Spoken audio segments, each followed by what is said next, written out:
Well, hello, Young and the Restless Daily Recap fans. Today's daily recap is for Tuesday, September the 13th, 2022. Tuesday, September 13th, 2022.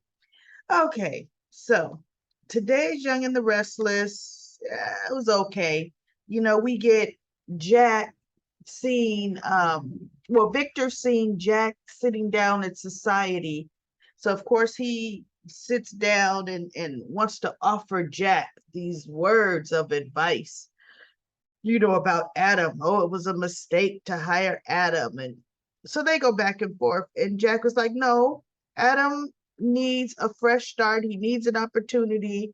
And I'm here to give it to you. I mean, to him. And so Victor ends up saying, no, I'm saying it was a mistake. It's going to be a mistake for Jabot because Adam's going to walk away from Jabot if he hasn't already, which he hasn't already, because he's like, who in your family likes him? So, like, what kind of environment is that for him? But hello, Victor, who in your family likes him? Hmm.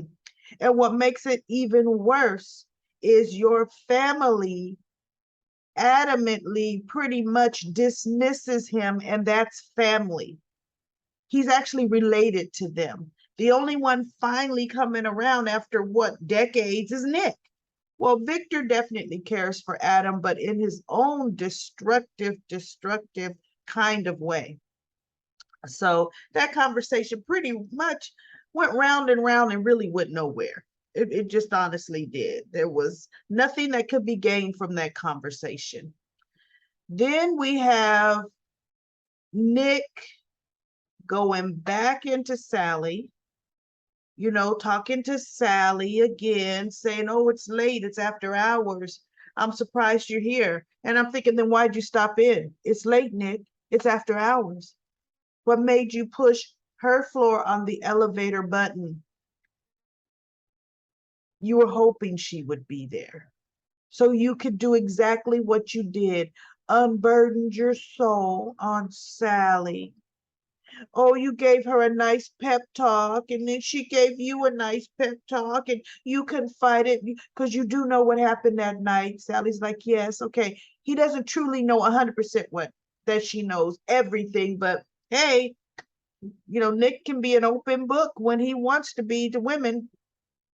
So she's building him up, everything but seeing a psychiatrist, everything but that, right? So of course, Sally, well, I tell you what, why don't we make a pact? I'm going to whatever do my best, and then you do your best, and whatever. But then, she's right up on him. See, there we go. Now we're dealing with personal space. See, whenever they get people too close into this personal space, it's coming, right? So she puts her hand out like to shake. Let's make a deal. So he puts his hand in hers to shake, and oh, they kind of squeeze and they kind of look at each other. He's looking at her. She's looking at him in his eyes. And I'm thinking, how does that work like that? How is that gonna work like that? They don't have that kind of relationship. Nick has never flirted with Sally. Sally has never flirted with Nick. And I had a thumbnail from yesterday's episode, or it could even been Friday's episode, where it shows Nick and Sally on the couch making out in the office. Okay, that's coming. It's probably tomorrow, right? But how do you go from boss and employee, that's what they are, to now sleeping together? See, that's a lawsuit right there coming. They'll never be able to fire Sally. She's smart enough. She's smart enough to use that. They'll never, because he is her boss. She is his subordinate. They haven't even had a long time. Nick is not thinking whatsoever. Whatsoever. So we'll see where that goes. We're going to see how that plays out. Then we get a lot of scene, a lot of talk with Victoria and Nikki. Nikki tells Victoria not to do this, which I'm with you, Victoria. There is no reason Nikki is going to fly to LA and I'm going to get it out of Deacon. I'm going to get the information we want. Deacon better look out for me. Oh my goodness. I thought, well, that's a disaster waiting to happen. But we shall see where that goes because we already know on The Bold and the Beautiful, Deacon's got his own distractions. So Nikki is not going to get what she wants from this trip. And then we have Abby and Chance are in their bedroom. Abby was journaling and Chance was reading, and he looks over to say something to her and she's dead asleep. So he's like, well, goodness, I can't sleep. I can't sleep. Let me put well, he's already dressed, but let me leave the house instead of that huge Chancellor mansion that they're staying in has zero tea, right? Let me get in my car, get in the air, go to the coffee house and get some tea. Okay, so now we have Chelsea at the Grand Phoenix flipping the TV, seeing nothing she wants to see, puts the pillow behind her head on the little couch, restless, and decides to get up and put her purse on and walk out the door. She's in this cute little silk button up and it's shorts, but I tell you, I thought it was pajamas. I was like, goodness, she leaving the house in her pajamas like that? I guess it was just a silk summer thing, even though we're in fall now or going to fall next week. But okay, so who's guessing what's going to happen? Of course, Chelsea decides to go to the coffee house. So Chelsea and Chance happen to meet yet again. Yet again. So Sharon is still there because, it's funny, Sharon is really starting to keep late hours because she has nothing to go home for. There's no Faith there, no Ray there. So she's just at the coffee house, to see people. And I could understand that. I could actually see Sharon leaving her house at the ranch because it's just so big for one person right now. But we shall see. That is her family home.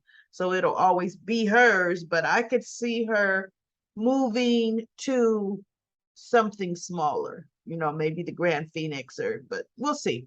So Sharon notices, Chelsea and Ray are sitting at the same table. She's making sure they've got all their tea needs because they're having tea. And she gets a text from Mariah and Tessa wanting her to pop up. So she does. But she kind of looks at Ray and Chelsea like, okay. Because she's noticed them before. So, or really Chelsea more. She notices Chelsea's actions more than anything.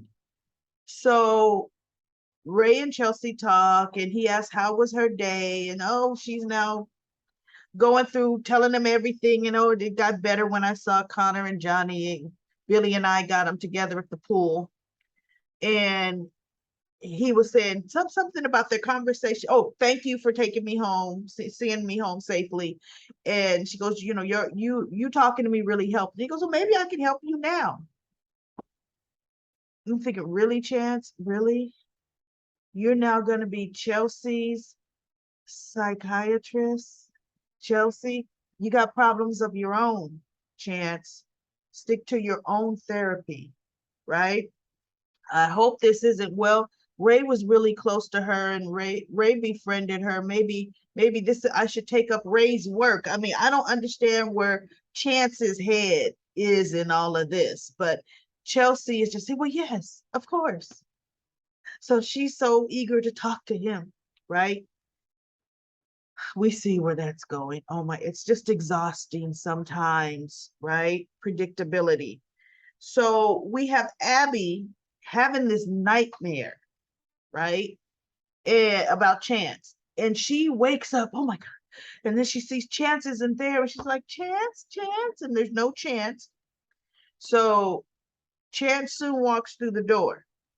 And she's like, Abby, pouty Abby, where were you? oh, I just stepped out to get some tea. So, I couldn't sleep. And she goes, I didn't know where you were. I woke up and I called you and you didn't answer, which he didn't, because right here you see he's talking to Chelsea. His phone's on the table.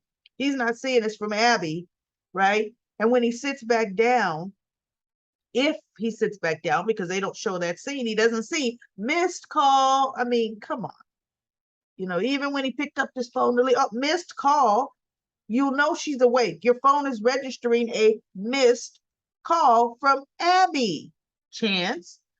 So he sits next to her and she goes, I had a nightmare. He's like, oh no. And so she goes, and I had no idea where you were going. He goes, well, I left you a note. And he's looking around. The note had fallen on the ground. So she never saw the note. So he gave her the note and she says, oh, okay, he did give her a note. But then she's like, Chance, I just feel we're out of sync. We're just so out of sync. And he's like, oh no, we're not. And I'm thinking, wait, how are you out of sync? You guys had a romantic picnic just the other day. Okay. You guys spent the afternoon in bed. You guys were together again. I mean, there is nothing out of sync about them now. As a matter of fact, like I said, I think Abby's getting ready to come up pregnant because they're just that in sync right now. So he's like, oh, no, no. So, of course, they're kissing and getting ready to make out. But anyway, that's Abby. There's always something with Abby, you know. So then we end the show pretty much with Diane. Kyle and Summer are kissing and, making out in the living room. And there's this frantic knock on the door, and Kyle goes over there, and it is Diane. Oh, she's coming in. So frantic. Oh, no, no. And this can't be happening. And they're like, what is wrong? Phyllis, that's what's wrong. Diane spins this tale about Phyllis planning a file on her computer, and it looks like some kind of money kickback with a furniture vendor. And I can already tell Phyllis put it there so that somehow she's going to make it like I sent it to now her files, and to set her up, when in fact she's setting me up. And this is, and I have tried so hard to be a good mother and to be a good grandmother to Harrison, and to just have to deal with this, this kind of sabotage and scrutiny on a daily basis. Well, Diane, you said you could handle it coming back to Genoa City, right? So I just had to. This is not me, and I'm being set up by Phyllis. And Carl is like, we'll get to the bottom of this. We will. And Summer's like, yes, and she goes, Summer, I am sorry. This is your mother, but your mother, the computer hacker guru, this is just in her realm. Well, guess what? It's also just in Diane's realm, right? So Diane is getting ready to leave. But do you think I could say goodnight to my grandson? And they're like, sure. He may not be asleep yet. And if he's not asleep, can I read him a bedtime story? Sure. Thank you. Mm-hmm. See, she's thinking that's ingratiating her even more, which it is with Kyle. So Diane goes upstairs and he goes, so what do you think? And Summer's like, he goes, Summer, I hate to think it, but for your mom to do this. And Summer's like, well, Kyle, there could be two sides to this story. And he's like, what do you mean? She goes, don't get mad, but your mother could have created the file herself and is planning on sending it to my mother's computer. And your mother could be trying to preemptively get my mother out of the way so that she has, free reign. She goes, there's two sides to this story. It's not just one-sided. And pretty much she said, if we're going to investigate, we're going to investigate it from all avenues. And Kyle looks like almost like, you think my mother is capable? Get out of here, Kyle. But he doesn't discount what Summer's saying at all. Because yes, it is definitely in Diane's realm to do that. So this is interesting. It's actually kind of cute to me to see who's doing what. I honestly don't think that is Phyllis right now. It could actually be Diane, but we shall see.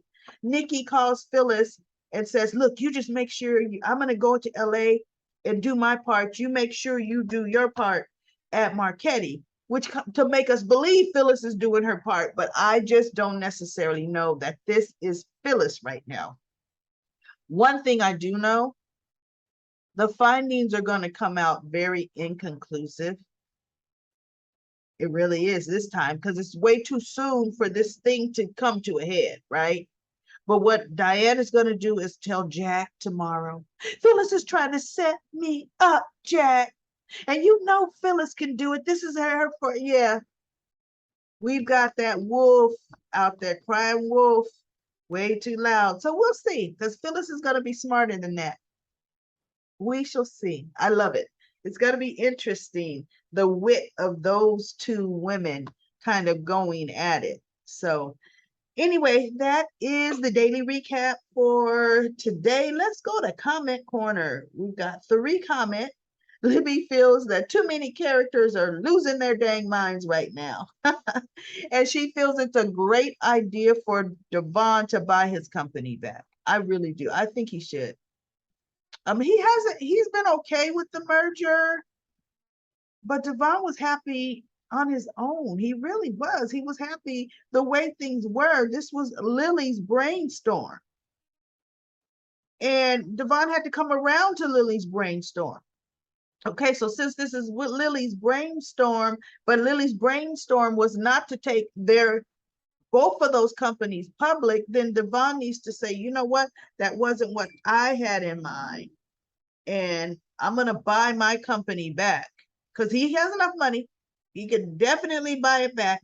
And you got, you know what, Chancellor Industries can do whatever it likes, no hard feelings, right? So then we have Deedles says she can't believe that Jill wants to go public. Doesn't she remember what happened with Jabot when Jack proposed doing the same thing?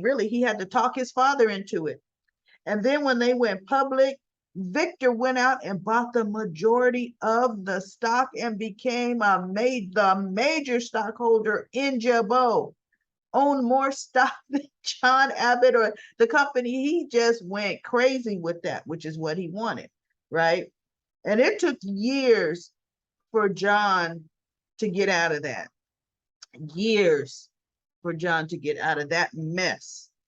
And Libby Dito says, don't they think Victoria is going to do that too? I know Victoria is actively out purchasing. Okay, Victoria will go out and purchase a huge chunk of that stock, because purchasing that stock is open to the public. Anybody can purchase.